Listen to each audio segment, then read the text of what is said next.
안녕하세요. 저는 문희자라고 합니다. 올해 72살이에요. 정말 기가 막혔던 제 이야기 좀 들어주세요. 저는 평생을 숫자와 함께 살아온 사람입니다. 25에 시집와 남편과 작은 식당을 꾸렸고 남편이 세상을 떠난 후로는 시장 한편에서 반찬 가게를 하고 있습니다. 어머니께서는 매일 밤 달아 빠진 주파나를 튕기며 가계부를 쓰셨어요. 어깨 너머로 그걸 보고 자란 탓인지 저 역시 연필로 종이에 하루의 씀씀이를 적어야만 마음 편히 잠자리에 들 수 있었습니다. 휴대폰이 편하다지만 사각거리는 연필 소리를 들으며 숫자를 적다 보면 돈의 흐름뿐 아니라 제 마음의 흐름까지 보이는 것 같았거든요. 그렇게 숫자를 들여다보는 게 버릇이 되다 보니 저는 아주 작은 차이도 금방 알아채는 사람이 됐습니다. 영수증 금액이 이상하거나 거스름돈이 틀리면 귀신같이 알아차렸지요. 남편은 그런 저를 보고 인간 계산기라며 놀리곤 했습니다. 남편이 떠나고 제 삶은 더욱 고요해졌습니다. 아침에 일어나 베란다 화초에 물을 주고 느긋하게 아침을 차려 먹는 것으로 하루를 시작했죠. 오랜 세월 장사를 해온 덕에 시장 상인들과는 가족이나 다름없었습니다. 희자씨, 오늘 고등어 싱싱해. 사과 한 봉지 더 가져가. 이런 정겨운 인사가 오가는 삶이 저는 참 좋았습니다. 가끔 손녀 세미에게서 전화가 오면 시간 가는 줄 모르고 통화했습니다. 할머니, 오늘 학교에서요. 21살 대학생 손녀가 제잘되는 소리를 듣는 것이 제 가장 큰 낙이었어요. 아들 진식이는 중소기업 팀장인데 늘 바쁜지 한 달에 한두 번 짧게 안부를 묻는 게 전부였습니다. 며느리 옥란이는 결혼 후에도 보험 설계사로 일하다 몇 해 전 그만두었다고 들었습니다. 명절이나 제사 때 보는 게 전부일 정도로 살가운 사이는 아니었지만 저는 그저 적당한 거리를 두는 것이 서로에게 편하다고 생각했어요. 그러던 어느 봄날이었습니다. 저녁을 먹고 설거지를 하는데 현관 초인종이 울렸습니다. 문을 열자 며느리 옥란이가 환하게 웃으며 서 있었어요. 어머니, 저 왔어요. 저는 깜짝 놀랐습니다. 옥란이가 예고도 없이, 그것도 혼자 저희 집에 온 것은 처음이었거든요. 옥란아, 무슨 일이니? 그냥 지나가다 어머님 생각나서요. 옥란이는 손에 든 커다란 과일 바구니를 내밀며 집 안으로 들어섰습니다. 저는 며느리를 소파에 앉히고 차를 내왔습니다. 옥란이는 집 안을 휙 둘러보더니 말했어요. 어머니, 혼자 지내시기 적적하지 않으세요? 평소에는 안부 전화 한 통 없던 아이였습니다. 그 낯선 다정함에 저는 어색하게 괜찮다고만 답했어요.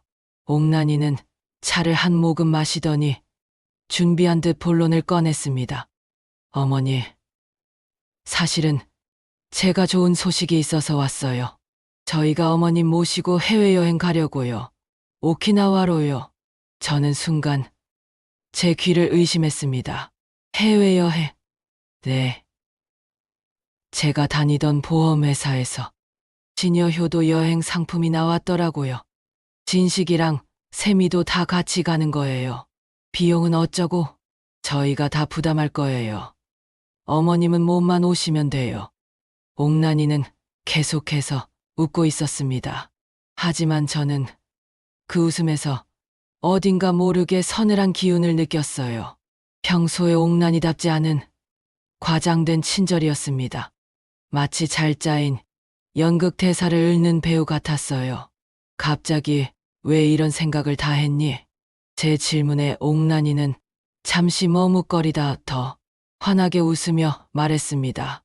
에이, 어머님, 제가 그동안 너무 무심했잖아요.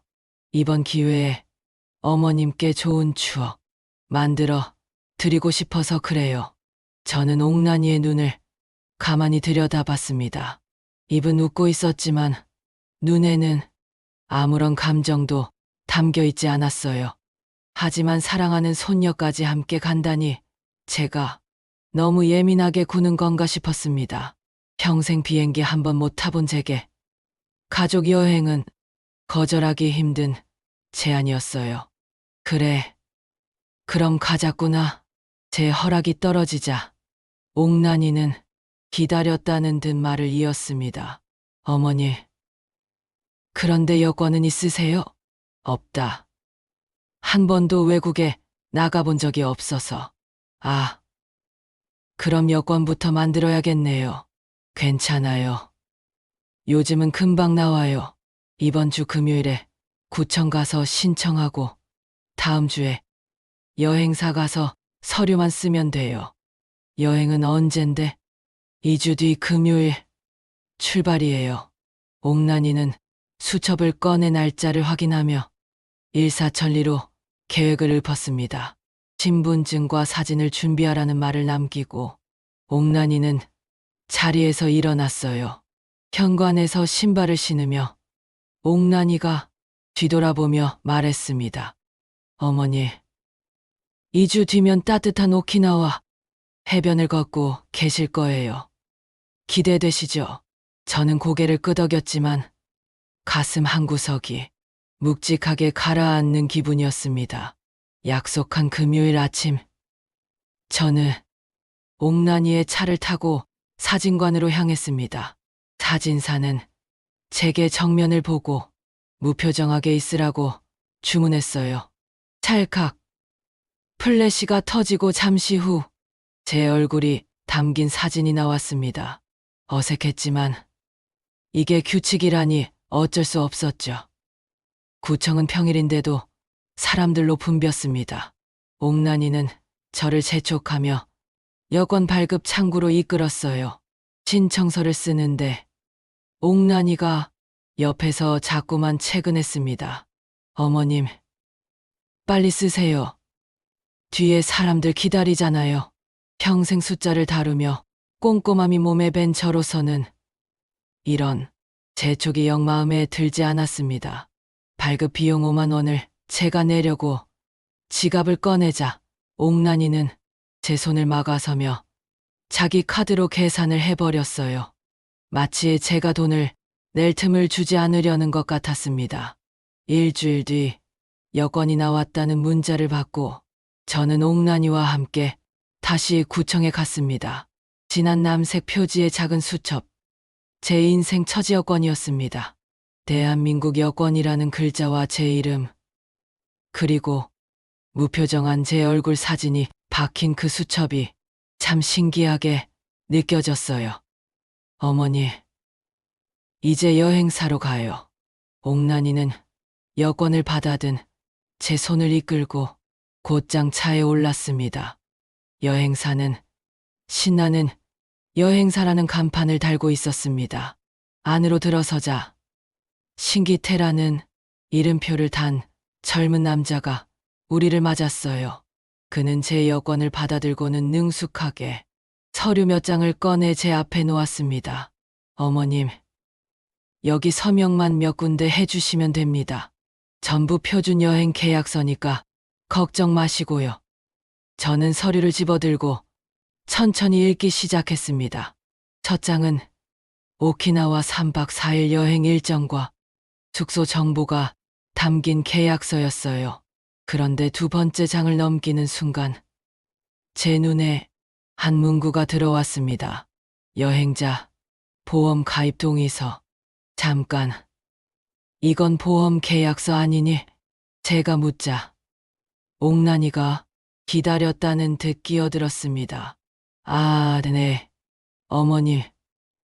그건 여행자 보험이에요. 혹시 여행하다 다치실 경우를 대비해서 다들 가입하는 거예요. 하지만 제가 보험 약관 부분을 자세히 읽으려고 하자 옥란이가 제 손에서 서류를 휙 가져가 버렸습니다. 어머님, 괜찮아요. 제가 다 확인했어요. 그냥 여기 서명만 하시면 돼요. 옥란이는 서류를 빠르게 넘기며 서명할 곳만 손가락으로 콕콕 찍었습니다. 그 모습에 제 마음속에서 무언가 잘못됐다는 경고음이 울리기 시작했어요. 옆에 있던 신기태라는 남자가 거들었습니다. 어머님, 걱정 마세요. 저희는 15년 된 믿을 수 있는 회사입니다. 저는 잠시 망설였습니다. 며느리 앞에서 너무 유난스럽게 구는 것 같아 마음이 불편했어요. 결국 저는 펜을 들고 옥란이가 가리키는 곳에 제 이름을 적었습니다. 마지막 서류의 서명을 끝내는 바로 그 순간이었어요. 저는 분명히 봤습니다. 신기태가 옥란이를 보며 아주 미세하게 고개를 끄덕이는 것을, 그리고 그 신호를 받은 옥란이의 입꼬리가 만족스럽게 살짝 올라가는 것을요. 순간 심장이 철렁 내려앉았습니다. 제가 다시 고개를 들었을 때 두 사람은 이미 아무 일 없었다는 듯 평온한 표정으로 돌아와 있었어요. 다 되셨습니다. 어머니, 출국은 다음 주 금요일 오전 9시까지 공항으로 오시면 됩니다.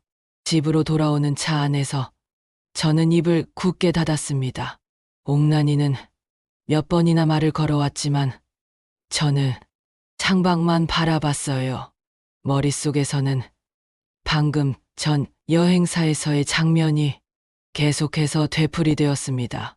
두 사람이 주고받던 그 짧은 눈빛, 서류를 읽지 못하게 막던 며느리의 다급한 손길, 그리고 보험이라는 단어, 평생 숫자의 미세한 차이를 잡아내며 살아온 제 감각이 지금 이 상황이 아주 크게 잘못되었다고 비명을 지르고 있었습니다. 집에 도착하자마자 저는 여행 일정표와 여권을 식탁 위에 올려놓았습니다. 일주일 뒤면 저는 이 여권을 들고 처음으로 비행기에 오릅니다. 아들과 며느리, 사랑하는 손녀와 함께하는 꿈 같은 여행. 분명 기뻐해야 할 일인데 왜 제 심장은 이렇게 불안해 떨고 있는 걸까요? 저는 저녁 노을이 붉게 물드는 창밖을 보며 중얼거렸습니다. 내가 도대체 어디에 서명을 한 걸까? 답을 알 수 없는 질문이 제 가슴을 무겁게 짓누르고 있었습니다. 일주일이 흘렀습니다. 여행 가방에 옷가지를 챙기면서도 제 마음 한구석은 계속해서 불편한 소리를 냈습니다.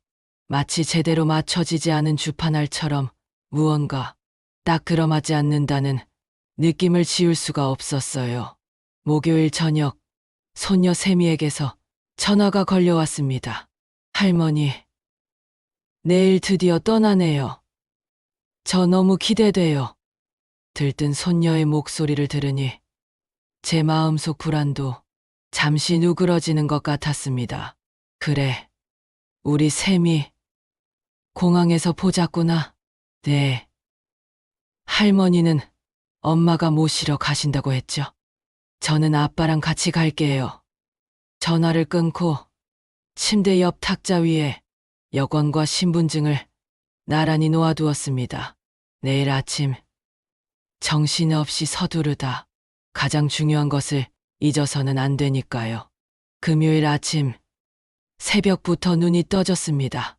간단히 식사를 마치고 마지막으로 짐을 확인했습니다. 여권, 지갑, 상비약, 빠진 것은 없어 보였어요. 8시 정각, 초인종 소리와 함께 옥란이가 커다란 캐리어를 끌고 나타났습니다. 어머니, 준비 다 되셨어요? 옥란이는 제 방으로 들어와 제가 꾸려놓은 작은 손가방을 보더니 말했습니다. 어머니, 짐이 이게 전부세요? 제 캐리어에 같이 넣을게요.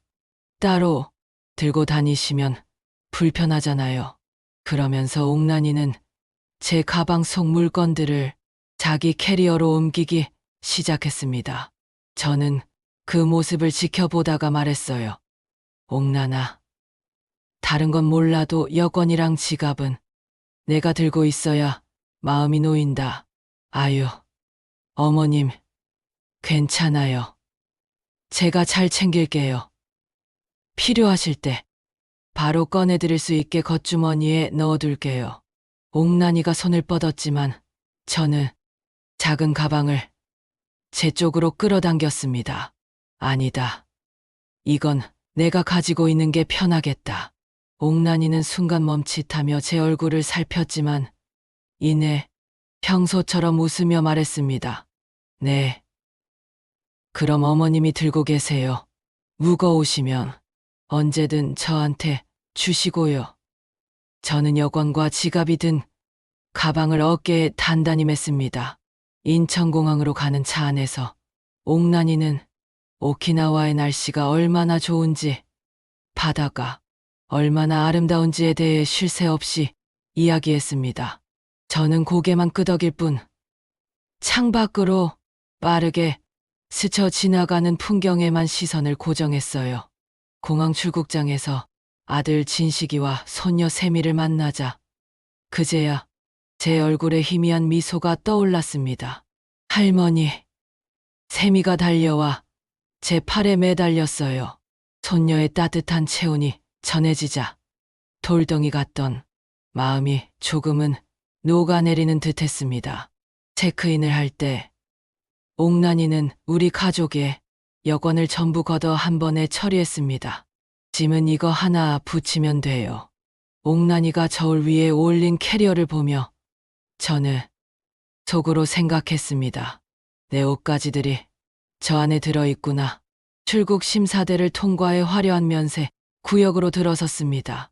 어머니, 비행기 시간까지 여유 있으니 저기 앉아 계세요. 저는 화장품 좀 보고 올게요. 옥난이는 세미와 저를 벤치에 앉히고는 분주히 면세점 안으로 사라졌습니다. 그때였습니다. 무심코 고개를 돌린 제 눈에 옥난이의 모습이 들어왔습니다. 그런데 이상했습니다. 옥난이는 화장품 매장이 아닌 값비싼 명품 가방이 진열된 곳에 서 있었어요. 점원과 무언가 심각하게 이야기를 나누며 가방을 이리저리 살펴보고 있었습니다. 제가 눈을 가늘게 뜨고 그 모습을 지켜보는 순간 옥난이가 고개를 돌려 제 쪽을 봤습니다. 저와 눈이 마주치자 옥난이의 얼굴이 순간 굳어버렸어요. 마치 무대 위에서 대사를 잊어버린 배우처럼 당황한 표정이었습니다. 하지만 그것도 잠시. 옥난이는 금세 환하게 웃으며 제게 손을 흔들더니 들고 있던 가방을 재빨리 내려놓고 우리에게 다가왔습니다. 어머니, 오래 기다리셨어요? 마음에 드는 게 하나도 없네요.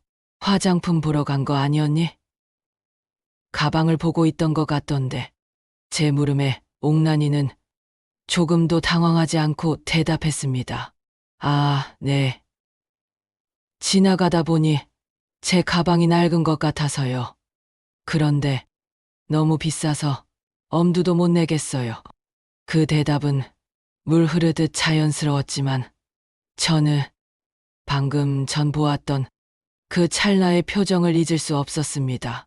탑승구 앞 의자에 앉아 비행기를 기다리는 동안 옥난이는 쉴 새 없이 핸드폰으로 메시지를 보냈습니다. 저는 슬쩍 그쪽으로 시선을 돌렸어요. 상대방의 이름은 보이지 않았지만 대화 내용 일부가 눈에 들어왔습니다. 어머님이 여권을 안 주시려고 해서 조금 곤란했어. 그 문장을 읽는 순간 제 심장이 차갑게 내려앉았습니다. 여권을 안 주려고 해서 곤란했다니. 그게 도대체 무슨 의미일까요? 제가 더 자세히 보려고 몸을 기울이자 옥난이는 기다렸다는 듯 핸드폰 화면을 끄고 저를 쳐다봤습니다. 어머니, 뭐 필요하세요? 그 목소리에 저는 화들짝 놀라며 고개를 저었습니다. 가슴이 세차게 뛰기 시작했어요. 여권을 왜 그토록 손에 넣으려 했던 걸까? 2시간 반의 비행 끝에 우리는 오키나와에 도착했습니다. 공항 밖으로 나서자 후덥지근한 공기가 우리를 감쌌어요. 관광버스는 에메랄드빛 바다가 펼쳐진 해안도로를 따라 달렸고 창밖 풍경은 그림처럼 아름다웠습니다. 하지만 제 마음은 조금도 편치 않았어요. 옥난이가 보낸 그 메시지 한 줄이 머릿속을 떠나지 않았기 때문입니다. 호텔은 크고 화려했습니다. 어머님은 세미랑 702호 쓰시고 저희는 옆방 702호 쓸게요. 옥난이는 카드키를 나눠주며 말했습니다. 방에 들어서자마자 옥난이는 자기가 끌고 온 캐리어의 지퍼를 열었어요. 어머님 옷 여기 있어요. 정리해 드릴까요? 아니다. 내가 할게. 저는 캐리어 앞에 쭈그려 앉아 제 옷을 꺼내기 시작했습니다. 그런데 그때 옷가지들 밑에 깔린 누런 서류 봉투가 보였습니다. 제가 무심코 그 봉투에 손을 뻗는 순간 옥난이가 비명을 지르며 달려와 제 손을 쳐냈습니다. 어머니, 그건 제 거예요. 만지지 마세요. 그 행동은 너무나 빠르고 날카로웠습니다. 옥난이는 서류 봉투를 재빨리 빼내 자기 가방 깊숙이 쑤셔 넣었어요. 하지만 저는 똑똑히 봤습니다. 그 찰나의 순간 봉투 겉면에 인쇄된 글씨를요. 보험 가입 계약서. 제 심장이 바닥으로 쿵 하고 떨어지는 소리가 들리는 것 같았습니다. 보험 계약서라니. 그걸 왜 이 여행 가방에 숨겨온 걸까? 퍼즐 조각들이 하나씩 맞춰지기 시작했습니다. 과장된 친절, 서명을 재촉하던 모습, 여권에 대한 집착, 그리고 지금 이 보험 계약서까지. 이 모든 것이 하나의 불길한 그림을 그리고 있었어요. 어머니, 저는 세미 아빠랑 잠깐 로비 좀 다녀올게요. 옥난이는 아무렇지 않은 척 진식이를 끌고 방을 나갔습니다. 저는 창가에 서서 세미와 함께 아름다운 바다를 내려다봤습니다. 하지만 제 눈에 보이는 것은 푸른 바다가 아니었어요. 저는 다만 제 앞에 놓인 이 거대한 의혹에 지면을 들여다보고 있을 뿐이었습니다. 저녁 식사를 하는 내내 옥난이는 회사에서 급한 연락이 왔다며 핸드폰에서 눈을 떼지 못했습니다. 몇 해 전 회사를 그만뒀다는 사람이 도대체 어디서 연락이 온다는 걸까요? 저는 조용히 음식을 씹으며 옥난이의 모든 행동을 하나도 놓치지 않으려 애썼습니다. 이 여행은 효도 여행이라는 아름다운 이름 뒤에 무언가 끔찍한 비밀을 숨기고 있다는 확신이 들기 시작했습니다. 그리고 저는 그 비밀의 한가운데에 던져져 있었습니다. 다음 날 아침 햇살이 커튼 사이로 스며들어 왔지만 제 마음은 여전히 칠흑 같은 어둠 속이었습니다. 밤새 한숨도 자지 못했어요. 옆 침대에서 새근새근 잠든 세미의 얼굴을 보며 저는 며느리가 꾸미는 끔찍한 계획으로부터 저 자신을 어떻게 지켜내야 할지 수만 번 되뇌었습니다. 세미가 기지개를 켜며 일어났습니다. 할머니, 잘 주무셨어요? 오늘 일정 정말 기대돼요. 저는 애써 미소를 지어 보였지만 입꼬리가 돌덩이처럼 무거웠습니다. 어젯밤 내내 보험 계약서 생각에 잠을 설쳤거든요. 우리는 씻고 옷을 갈아입은 뒤 옆방으로 갔습니다. 똑똑 문을 두드리자 진식이가 문을 열었어요. 방 안에서는 옥난이가 거울을 보며 화사하게 화장을 하고 있었습니다. 어머니, 오늘 추라우미 수족관이라 만자모라는 절벽 구경해요. 정말 멋있는 곳이래요. 그 목소리를 듣는 순간 등줄기로 소름이 돋았습니다. 저 웃음 뒤에 숨겨진 칼날을 저는 똑똑히 보았으니까요. 아침 식사는 어제와 똑같은 뷔페 식당에서 했습니다. 세미가 저를 위해 샐러드와 빵, 과일을 담아왔어요. 할머니, 오늘은 이거 드세요. 어제 고기 드셔서 오늘은 가볍게요. 저는 세미의 밝은 얼굴을 보며 억지로 미소를 지었습니다. 옥란이는 식사 내내 또 핸드폰을 만지작거리고 있었어요. 진식이는 이번엔 아무 말도 하지 않았습니다. 아마 포기한 것 같았어요. 식사를 마치고 관광버스에 올랐습니다. 버스가 해안도로를 따라 북쪽으로 달리는 내내 제 머릿속은 복잡하게 얽혀 들어갔습니다. 1시간쯤 달려 도착한 쭈라우미 수조관은 거대했습니다. 시원하고 어두운 실내, 거대한 수조 안을 유유히 헤엄치는 고래상어를 보며 저는 생각했습니다. 나도 저 물고기처럼 효도 여행이라는 이름의 거대한 수조 안에 갇혀버렸구나. 그때 옥란이가 다가와 제 사진을 찍기 시작했습니다. 어머니, 여기서 인증샷 남기셔야죠. 이상하게도 옥란이는 다른 가족은 신경 쓰지도 않고 오직 제 사진만 계속 대서 찍어댔습니다. 왜 나만? 저는 옥란이에게 물으려다가 그냥 입을 다물었습니다. 마치 유품이라도 챙기듯 제 모습을 하나하나 기록하는 그 모습에 오한이 들었지만 저는 일단 입을 다물고 지켜보기로 했습니다. 수족관을 나와 우리는 다시 버스를 타고 만자모 절벽으로 향했습니다. 버스에서 내리자 거센 바닷바람과 함께 우렁찬 파도 소리가 우리를 맞았습니다. 높은 절벽 아래로 파도가 세차게 부딪히며 하얀 포마를 일으키고 있었어요. 관광객들이 절벽 가장자리에 서서 사진을 찍고 있었습니다. 아름다웠지만 동시에 모든 것을 삼켜버릴 듯 위협적인 풍경이었습니다. 할머니, 저기 가서 사진 찍어요. 세미가 제 팔을 잡고 이끌었습니다. 제가 난간을 붙잡고 아래를 내려다보는 순간 등 뒤에서 옥란이가 다가와 제 다른 쪽 팔을 단단히 붙잡았습니다. 어머님, 배경이 정말 멋있어요. 제가 잘 잡아드릴 테니 조금만 더 뒤로 가보세요. 그 말이 끝나는 순간 옥란이는 제 팔을 잡고 은근한 힘으로 저를 난간 쪽으로 밀기 시작했습니다. 온몸의 감각이 비명처럼 곤두섰습니다. 발 아래로 펼쳐진 까마득한 절벽, 느껴지는 옥란이의 차가운 힘. 엄마, 할머니 무서워하시잖아요.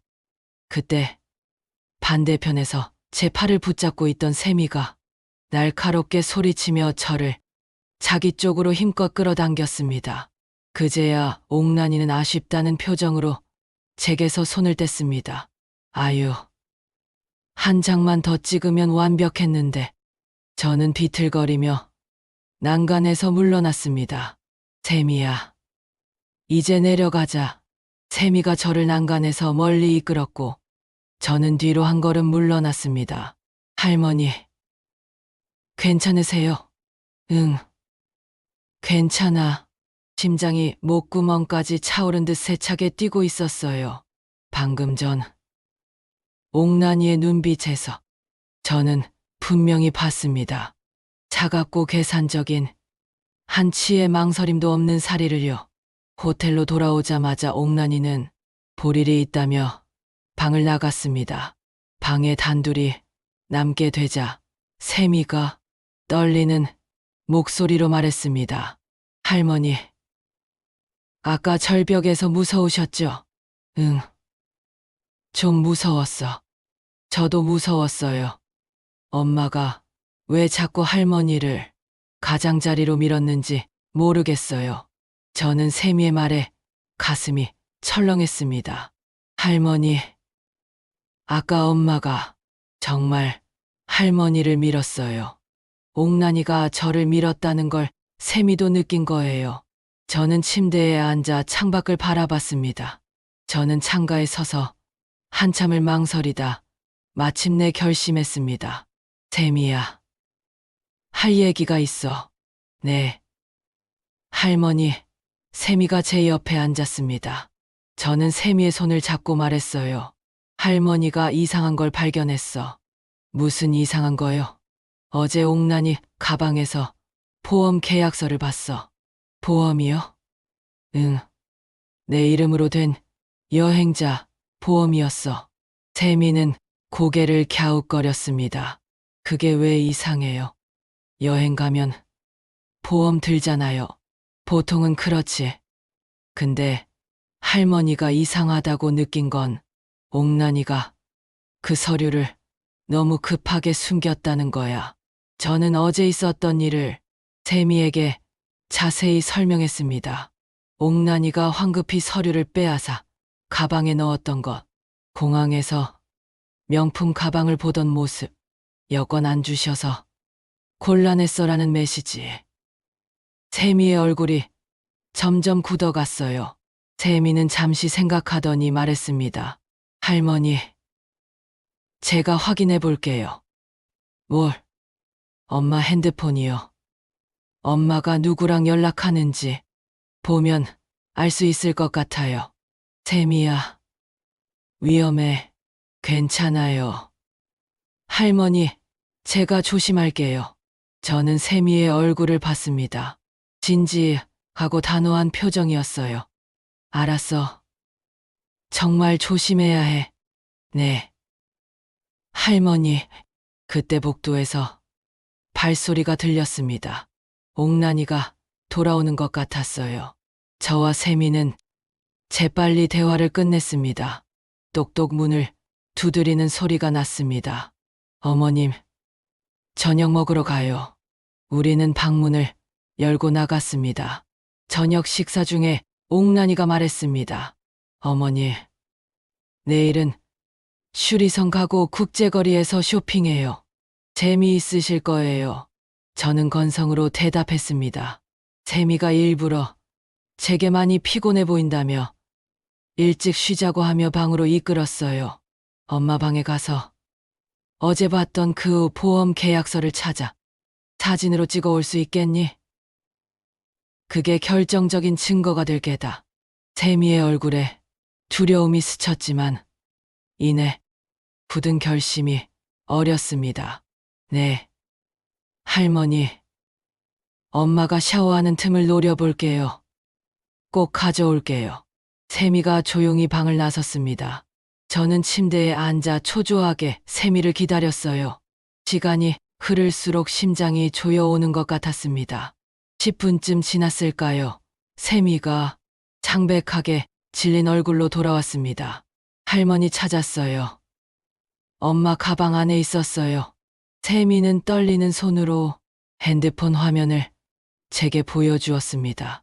세미가 옥란이의 핸드폰의 메시지와 보험 계약서를 사진을 찍어왔어요. 화면 속에는 보험 계약서의 내용이 선명하게 찍혀 있었습니다. 저는 숨을 참고 한 글자 한 글자 읽어 내려갔습니다. 신기태라는 사람과 옥란이가 주고받은 대화였어요. 제 명의로 5억 원을 들었다는 내용, 수익자가 옥란이라는 내용이 빼곡하게 적혀 있었습니다. 그리고 가장 끔찍한 문장이 보였어요. 내일 절벽 가는데 거기서 자연스럽게 저는 손이 떨렸습니다. 더 아래로 내리자.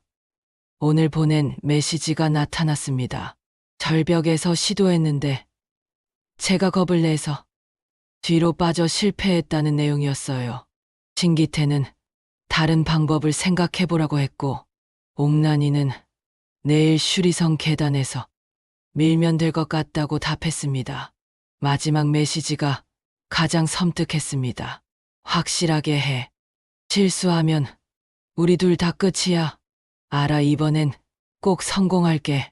저는 핸드폰을 보며 숨이 막히는 것 같았습니다. 세미가 울먹이며 말했어요. 할머니, 엄마가 할머니를. 저는 세미를 꼭 안았습니다. 괜찮아. 샘이야. 할머니가 괜찮아. 하지만 제 마음은 전혀 괜찮지 않았어요. 보험금 5억 원을 받기 위해 제 며느리가 저를 죽이려 하고 있었습니다. 그 글자를 보는 순간 머리를 망치로 얻어맞은 듯한 충격과 함께 뜨거운 분노가 치밀어 올랐습니다. 제 목숨값이 5억이었던 겁니다. 그 돈을 손에 넣기 위해 제 며느리는 저를 이영만리 타국에서 죽이려 하고 있었습니다. 저는 핸드폰을 쥔 채 부들부들 떨었습니다. 샘이야. 내일 일정은 어디라고 했지? 주리성이랑 국제거리 쇼핑이요. 주리성 계단에서 밀면 될 것 같다고 했지. 이대로 내일 아침을 맞이할 수는 없었습니다. 이대로 죽을 순 없어. 그 말이 제 입에서 나오는 순간 두려움은 사라지고 차가운 결심이 그 자리를 채웠습니다. 이제 더 이상 당하고만 있을 수는 없습니다. 제가 먼저 움직여야만 했습니다. 샘이야. 할머니 도와줄 수 있겠니? 네. 할머니, 뭐든지 할게요. 증거는 확보됐다. 한국에 돌아가자마자 이 모든 것을 경찰에 신고할 거다. 샘이는 고개를 끄덕였습니다. 할머니. 근데 내일은 어떡해요? 엄마가 또 시도하면요? 내가 할머니 옆에 붙어 있어줘. 옥난이가 함부로 못하게. 네. 할머니, 저 절대 할머니 곁 안 떠날게요. 저는 샘이의 손을 꼭 잡았습니다. 그날 밤, 저는 잠들 수 없었어요. 하지만 이번엔 두려움 때문이 아니었습니다. 살아남아야 한다는 절박함과 반드시 진실을 밝혀내고야 말겠다는 분노 때문이었습니다. 다음 날 아침, 여느 때처럼 햇살이 방 안으로 쏟아져 들어왔습니다. 저는 샘이보다 먼저 일어나 창가에 서서 바다를 바라봤어요. 아름다운 바다였지만 제 마음속은 복잡했습니다. 오늘 옥난이가 또 시도할 거라는 걸 알고 있었어요. 주리성 계단에서 저를 밀어 떨어뜨리려 할 것입니다. 저는 주먹을 꽉 쥐었어요. 절대 당하지 않을 거야. 샘이가 부스스한 얼굴로 일어나 제 옆으로 다가왔습니다. 할머니, 오늘 정말 조심하셔야 해요. 저는 샘이의 손을 잡으며 말했습니다. 샘이야, 너는 오늘 무슨 일이 있어도 할머니 곁에서 떨어지면 안 된다. 알겠지? 네. 할머니, 손 꼭 잡고 있을게요. 이 어린 손녀에게 씻을 수 없는 상처를 주게 될까봐 가슴이 미어졌지만 달리 방법이 없었습니다. 우리는 씻고 옷을 갈아입은 뒤 옆방으로 갔습니다.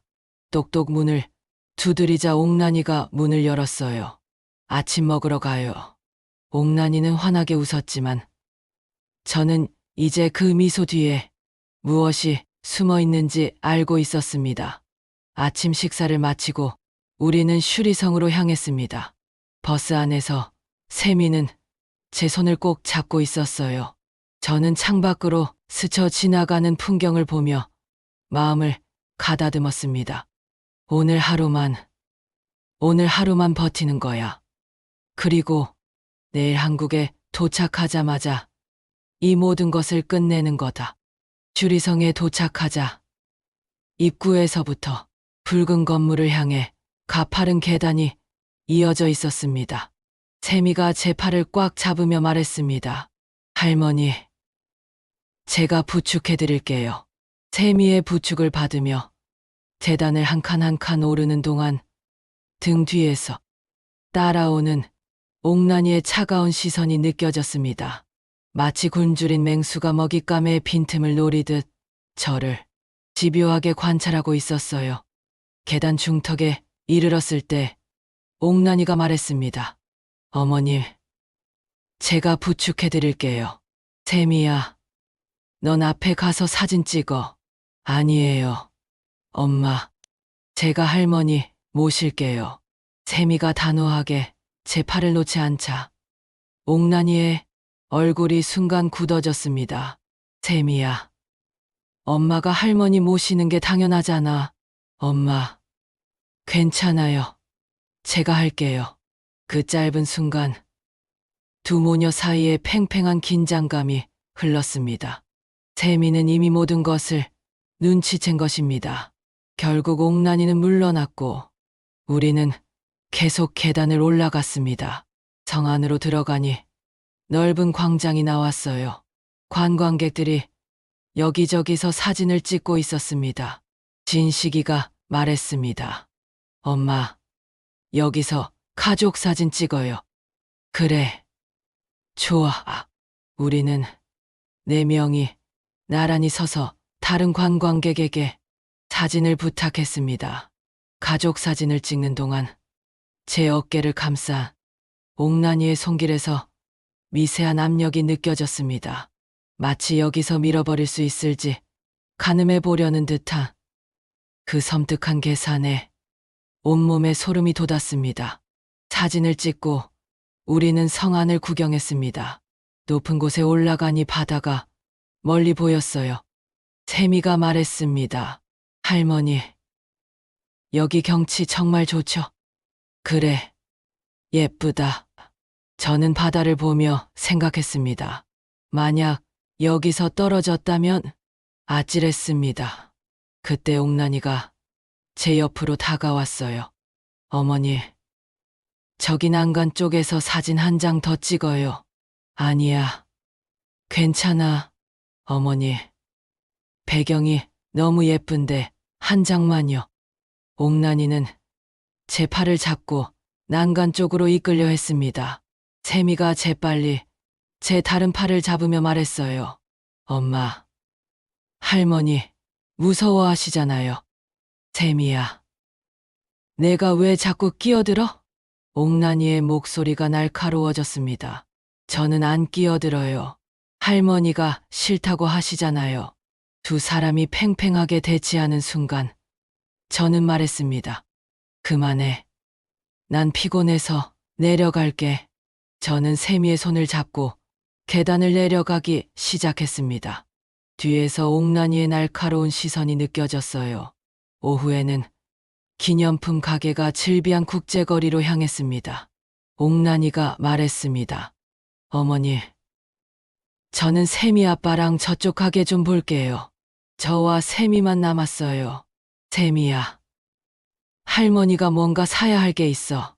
뭐요? 할머니? 저는 세미를 이끌고 작은 전자제품 가게로 들어갔습니다. 점원에게 물었어요. 저기요, 녹음기 있어요? 점원은 고개를 끄덕이며 작은 녹음기 하나를 꺼내 보여줬습니다. 작고 가벼운 녹음기였어요. 이거 어떻게 사용하는 거예요? 점원이 친절하게 설명해 줬습니다. 저는 그 녹음기를 샀습니다. 가게를 나오자 세미가 물었어요. 할머니, 이거 왜 사시는 거예요? 옥란이 말을 녹음할 거야. 네. 문자 메시지만으로는 부족할 수 있어. 직접 하는 말을 녹음하면 더 확실한 증거가 되잖아.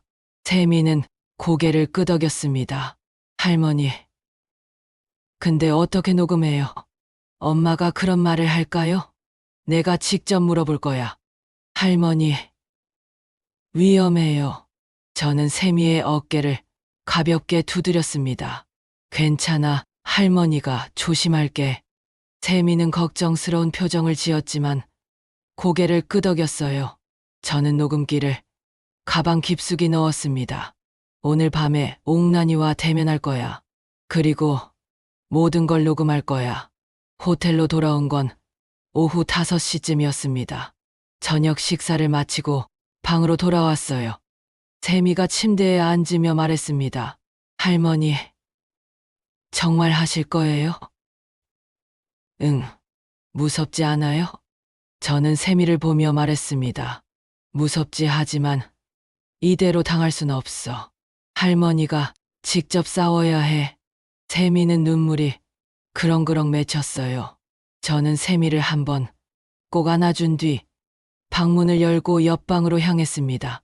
그리고 녹음기를 주머니에 넣고 녹음 버튼을 눌렀습니다. 똑똑 문을 두드리자 옥란이가 의아한 표정으로 문을 열었습니다. 어머님, 무슨 일이세요? 옥란아, 너랑 할 얘기가 있다. 밖으로 나오너라. 진식이 깰라. 무슨 일인데요? 어머니, 저는 옥란이를 복도 끝 창가로 이끌었습니다.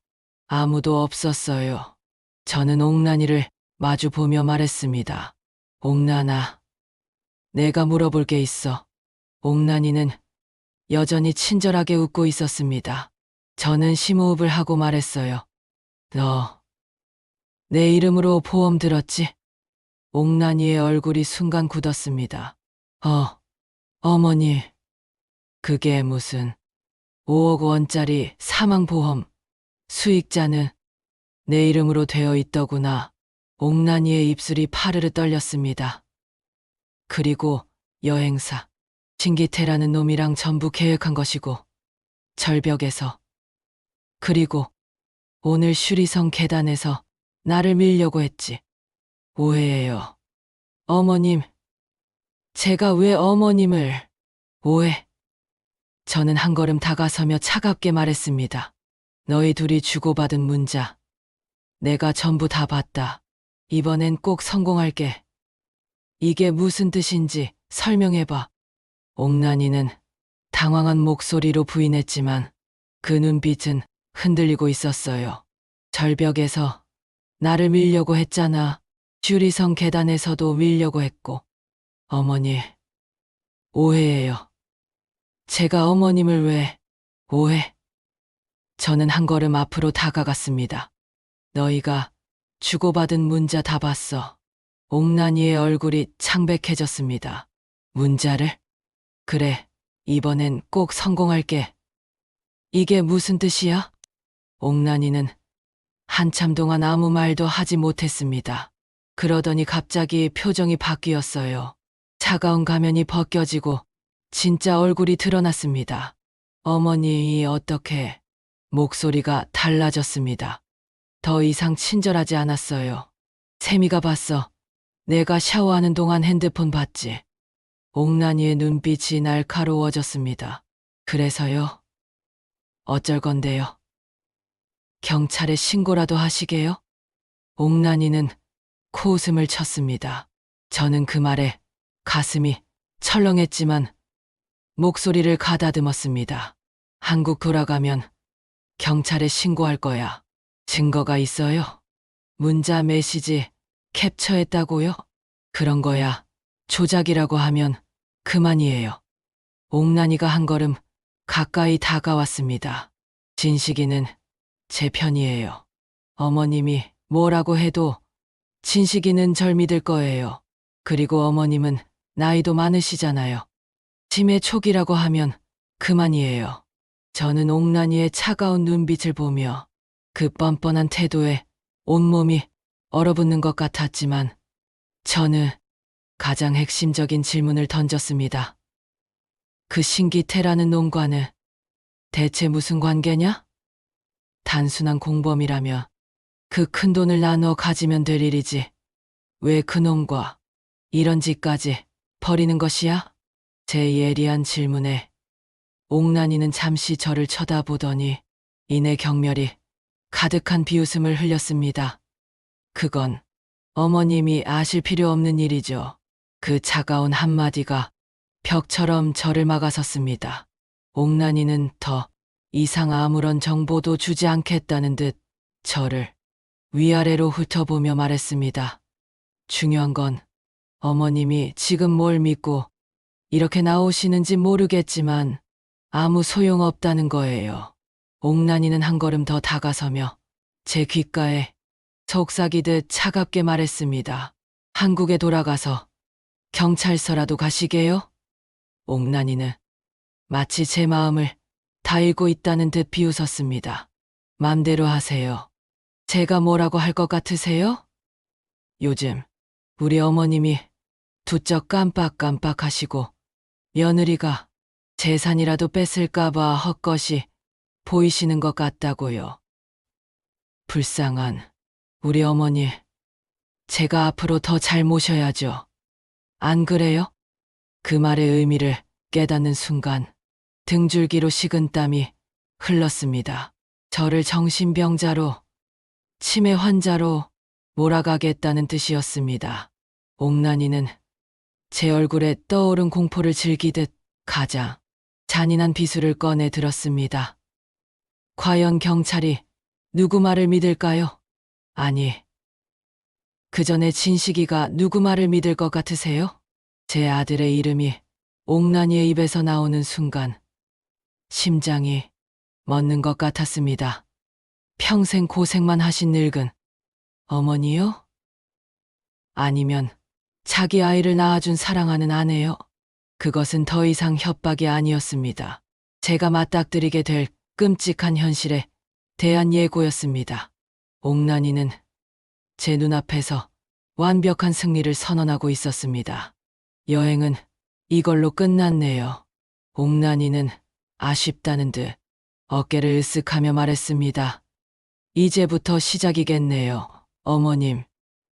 그 말을 끝으로 옥난이는 차갑게 돌아서 자기 방으로 들어가 버렸습니다. 저는 복도에 혼자 남아 주머니 속에서 뜨거워진 녹음기를 만졌습니다. 방금 전 옥난이의 목소리에는 일말의 죄책감도 두려움도 없었습니다. 오직 자신의 계획에 대한 확신과 저를 향한 경멸만이 가득했습니다. 살해 계획이 실패하자 옥난이는 저를 사회적으로 그리고 가족 안에서 완벽하게 고립시켜 말살할 새로운 계획을 세운 것입니다. 저는 그 차가운 목소리를 떠올리며 부들부들 떨었습니다. 악마. 제 며느리는 진짜 악마였습니다. 그날 밤 저는 잠들지 못했습니다. 옥난이의 그 차가운 목소리가 귓가에 메아리 쳤어요. 어차피 내일이면 다 끝날 테니까요. 그 말은 실패한 암살자의 체념이 아니었습니다. 저를 사회적으로 그리고 제 아들 앞에서 완벽하게 고립시켜 말살하겠다는 새로운 선전포고였죠. 두려움에 온몸이 떨렸지만 그보다 더 큰 분노가 제 안에서 들끓었습니다. 여행의 마지막 날 아침이 밝았습니다.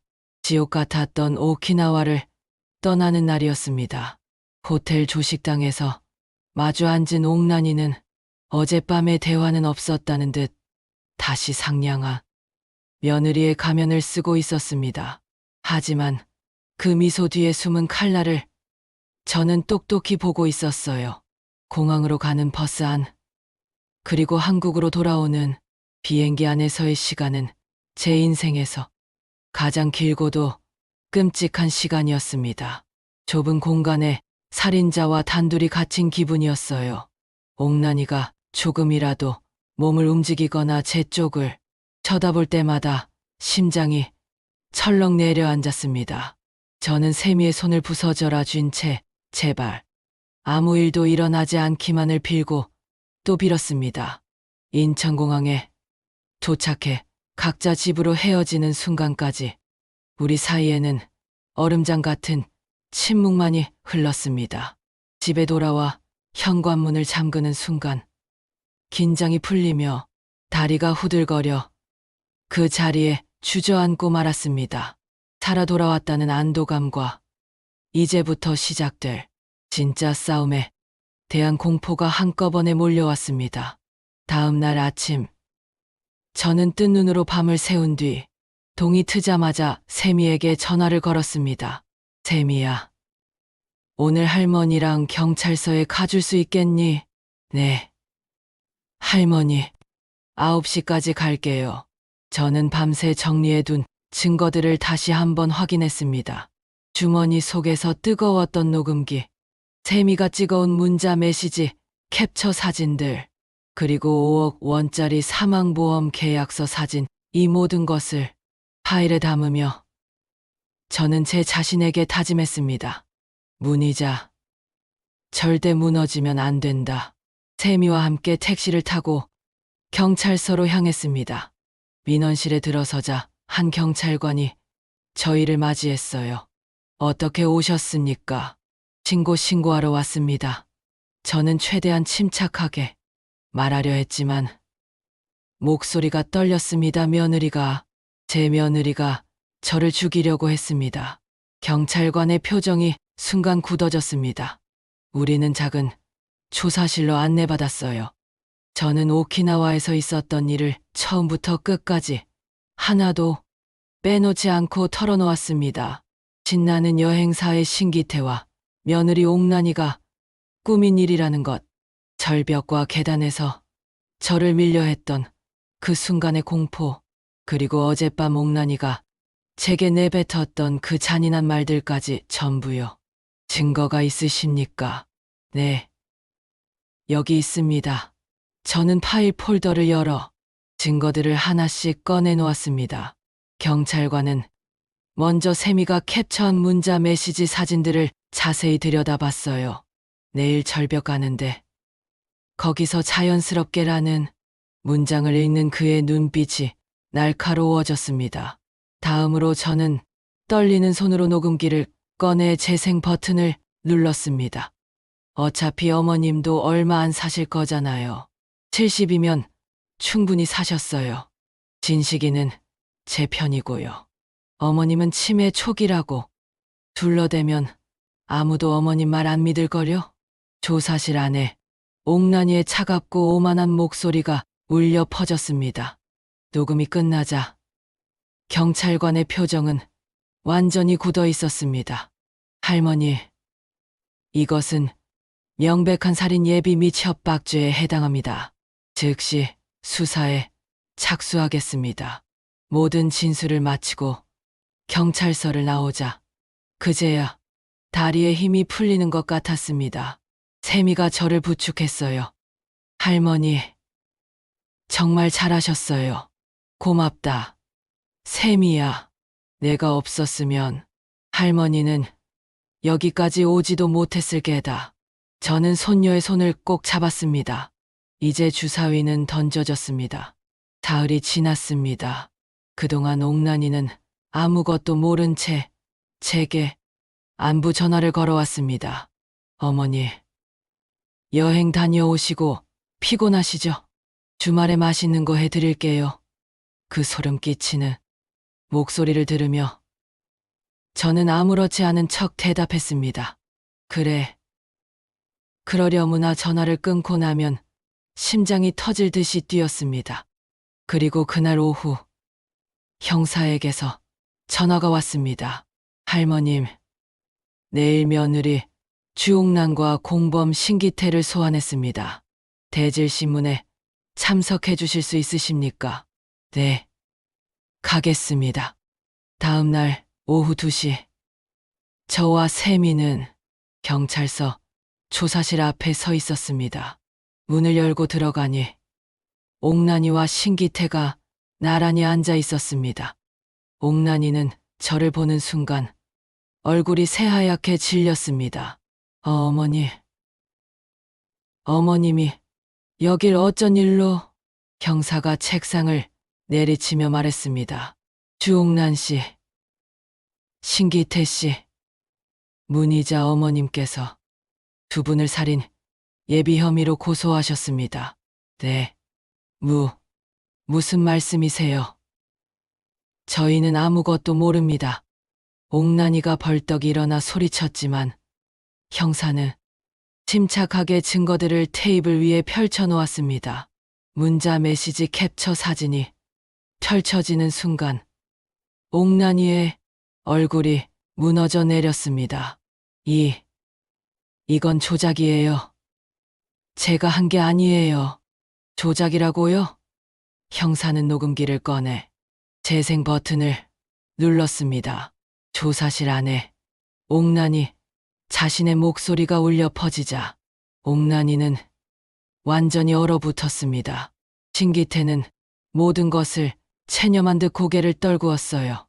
형사의 추궁이 계속되자 결국 신기태가 먼저 입을 열었습니다. 옥란 씨와는 연인 사이입니다.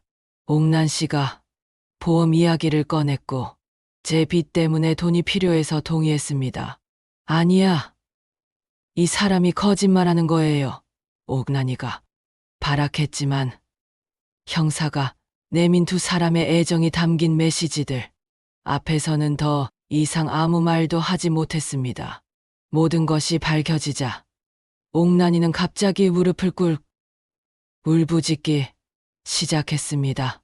어머님, 제가 잘못했어요. 제발 용서해 주세요. 한 번만 봐주세요. 저는 차갑게 식은 눈으로 그런 며느리를 내려다보았습니다. 옥난아, 네, 어머니, 내가 나를 절벽 끝으로 밀었을 때 내가 얼마나 무서웠는지 너는 단 한 번이라도 생각해 본 적이 있니? 옥난이는 대답 대신 눈물만 쏟아냈습니다. 그리고 내 딸, 세미는 어쩔 셈이었어. 엄마가 할머니를 죽였다는 사실을 알게 되면 그 아이의 인생은 어떻게 될 거라고 생각했니? 죄송해요. 정말 죄송해요. 어머니, 저는 고개를 저었습니다. 아니다. 이제 너무 늦었다. 형사가 두 사람을 일으켜 세웠습니다. 주옥란, 신기태, 두 사람 모두 살인 예비 및 보험, 사기 혐의로 구속영장을 청구하겠습니다. 철컥 두 사람의 손에 차가운 수갑이 채워졌습니다. 조사실 밖으로 끌려나가는 옥란이의 마지막 모습을 저는 아무런 감정 없이 바라보았습니다. 문이 닫히는 순간 온몸에 힘이 쭉 빠지며 세미의 품에 기댔습니다. 할머니, 괜찮으세요? 그래, 이제 다 끝났다. 일주일 후 재판이 열렸습니다. 저는 증언석에 서서 조금도 떨지 않고 모든 진실을 밝혔습니다. 판사는 증거들을 검토한 뒤 망치를 내리쳤습니다. 피고인 주옥란, 징역 3년, 피고인 신기태, 징역 2년을 선고한다.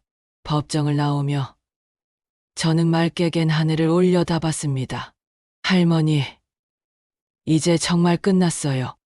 그래, 끝났구나. 하지만 저는 알고 있었습니다.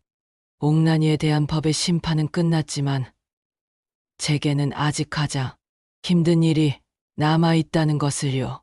이 모든 사실을 제 아들 진식이에게 어떻게 설명해야 할까요? 아내와 어머니 사이에서 산산조각이 나버린 아들의 마음을 저는 어떻게 보듬어 주어야 할까요? 집으로 돌아오는 내내 제 가슴은 무겁게 가라앉고 있었습니다. 집으로 돌아오는 차 안에서 저는 말없이 창밖만 바라봤습니다. 세상은 아무 일 없다는 듯 평온하게 흘러가고 있었어요. 하지만 모든 것이 예전 같지 않다는 걸 저는 알고 있었습니다. 그 평범한 일상으로 돌아가기 위해 제가 어떤 일을 겪어야 했는지를요. 집 앞에 도착하자 옆에 앉은 세미가 조용히 물었습니다. 할머니, 괜찮으세요? 저는 그 아이의 손을 꼭 잡아주며 희미하게 웃어 보였어요. 그럼 괜찮지. 익숙한 현관문을 열고 집으로 들어섰습니다. 모든 것이 그대로였지만 제 마음은 예전 같지 않았어요. 세미가 따라준 물 한 잔을 마시며 소파에 앉아 있으니 지난 며칠간의 일들이 꿈처럼 아득하게 느껴졌습니다. 그날 저녁 진식이에게서 전화가 걸려왔어요. 엄마. 전화기 너머 아들의 목소리는 물에 젖은 솜처럼 무겁고 축축했습니다. 진식이는 울먹이며 자기 때문에 엄마가 험한 일을 겪었다며 몇 번이고 죄송하다고 했어요. 저는 그런 아들에게 내 잘못이 아니라고 모르는 게 당연했다고 담담히 위로했습니다. 앞으로 어떻게 살아야 할지 막막하다는 아들에게 그저 셈이 잘 챙기며 마음 추스르고 살자는 말밖에는 해줄 수가 없었어요. 아들은 한참을 흐느끼다 전화를 끊었습니다. 전화를 끊고 나니 깊은 한숨이 나왔습니다. 가슴 한쪽이 돌덩이처럼 무겁게 내려앉는 것 같았어요. 가만히 있으면 안 될 것 같아. 다음 날부터 다시 시장 반찬 가게 문을 열었습니다. 흙 묻은 배추를 다듬고 매콤한 양념에 가 버무린 김치를 통해 담고 있으니 복잡했던 머릿속이 조금은 개운해지는 듯했어요. 오랜만에 나온 저를 시장 상인들이 반갑게 맞아주었습니다. 기자씨, 어디 좋은데 여행이라도 다녀왔나 봐. 얼굴이 폈네. 저는 그저 웃으며 잘 다녀왔다고만 했습니다. 제가 겪은 일을 굳이 이야기하고 싶지는 않았어요. 평범한 일상, 손님들과 웃으며 흥정하고 정성껏 만든 반찬을 파는 이 시간이 저에게는 무엇보다 소중했습니다. 한 달쯤 지났을까요?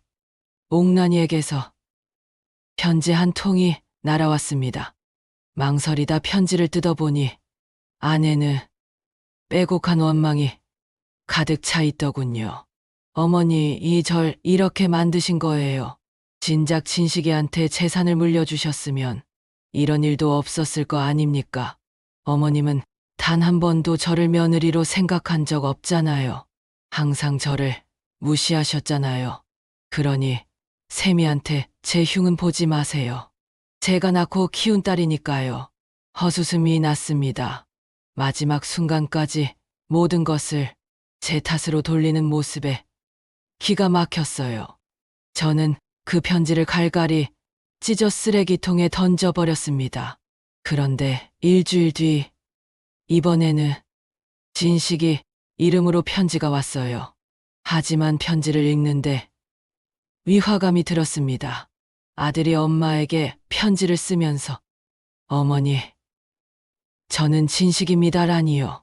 옥란이를 용서하고 탄원서를 써주면 형량을 줄일 수 있다는 내용이었습니다. 저는 곧장 진식이에게 전화를 걸었습니다.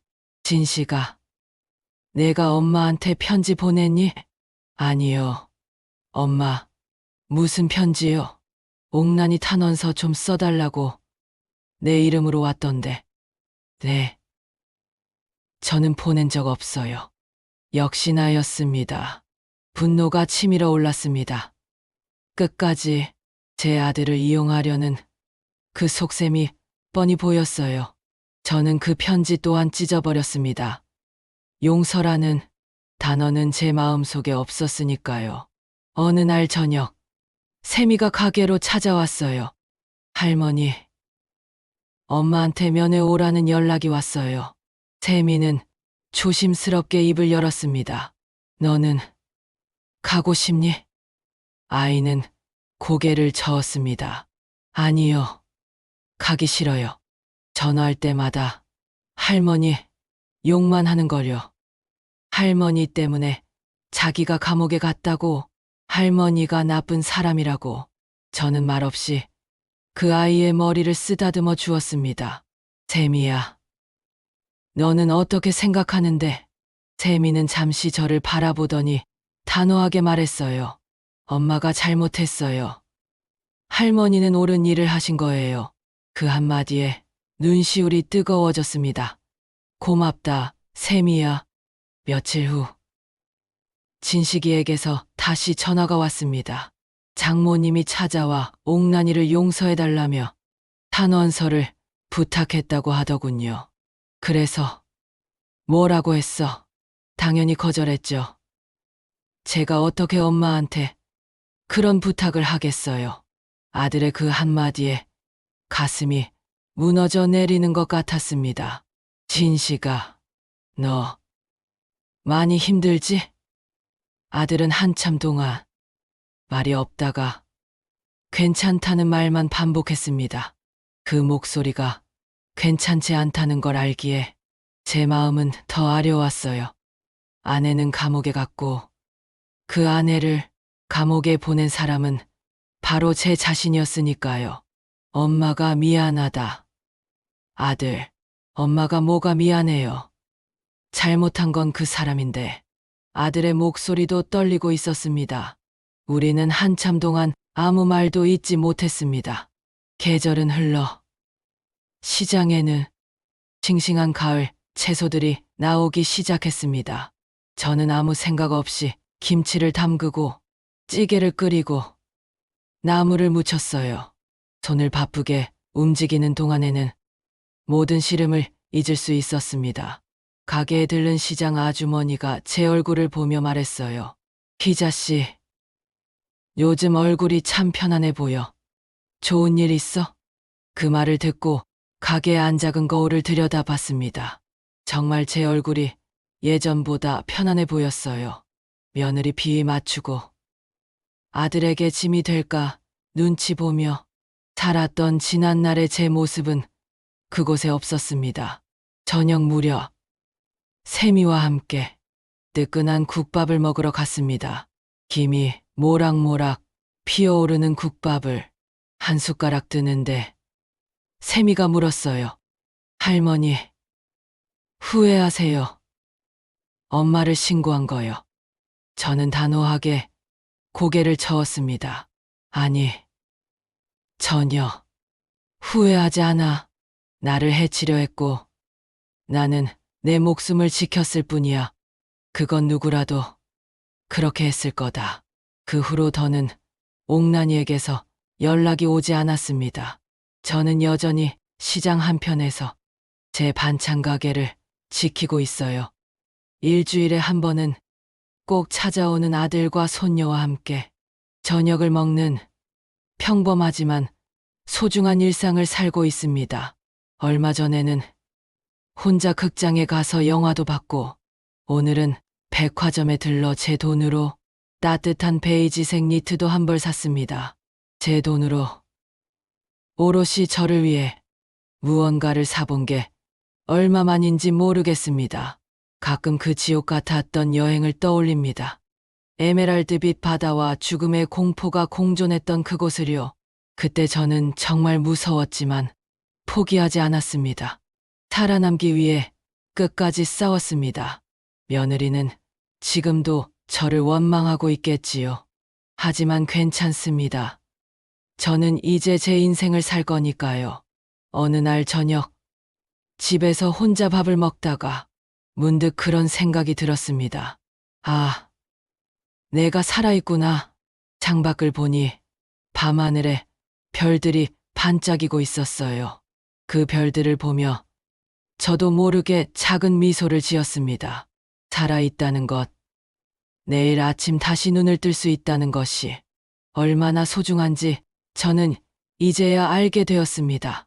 이 이야기를 듣고 계신 분 중에도 저처럼 가족에게 혹은 누군가에게 상처받고 힘든 시간을 보내는 분이 계실지 모르겠습니다.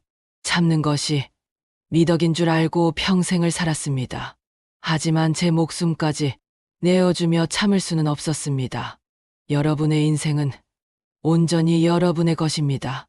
누구도 함부로 할 수 없어요. 때로는 싸워야만 지킬 수 있는 것들도 있습니다. 70평생을 순하게만 살았던 저도 해냈습니다. 여러분도 분명히 할 수 있습니다. 서툰 제 이야기 끝까지 들어주셔서 정말 감사합니다.